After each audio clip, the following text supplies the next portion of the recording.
Unti-unti na ring bumabangon ng mga taga-Eastern Samar. Ang muling pagsasama-sama ng mga mag-anak ang lalong bumubuhay ng kanilang pag-asa. Nakatutok si Michael Fahatin. Sa Eastern Samar, hindi maikakaila ang mga makikitang tanda ng pagbangon. Nagbalik na sa mga palaya ng mga magsasaka. Sa mano-manong paggapas man o di makinang gamit na nakaligtas sa bagyo. Ang krudo, nagbalik na rin sa normal ang supply. Kahit tamis makitang inaararo ng kalabaw ang palayan at baliksigla na rin sa pagkatanim ang ilan.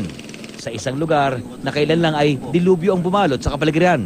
Kahit pa patuloy ang panapanakang pag-ulan, may bahaghari namang nagpapaalala na kasabay ng bawat pagbangon ay pag-asa.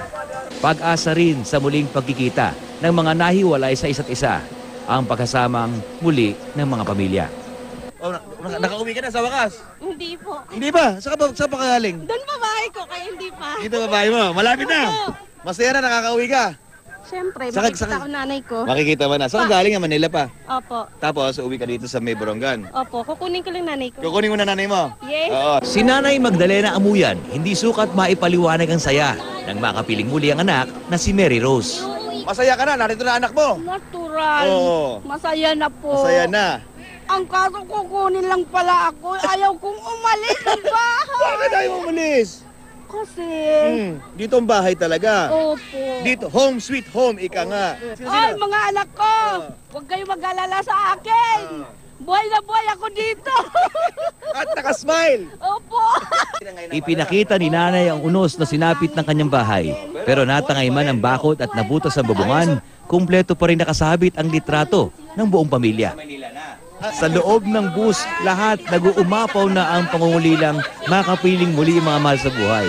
Lahat nagtatanong kung kamusta na ang mga lugar na aming napuntahan.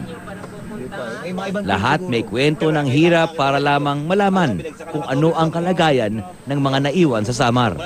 At sa bawat pasaherong bumababa at may sumasalubong na kaanak, pag-asa para sa mga naghahanap pa. Kahit wala pang katiyakan. Lahat umaasang magkikitang muli.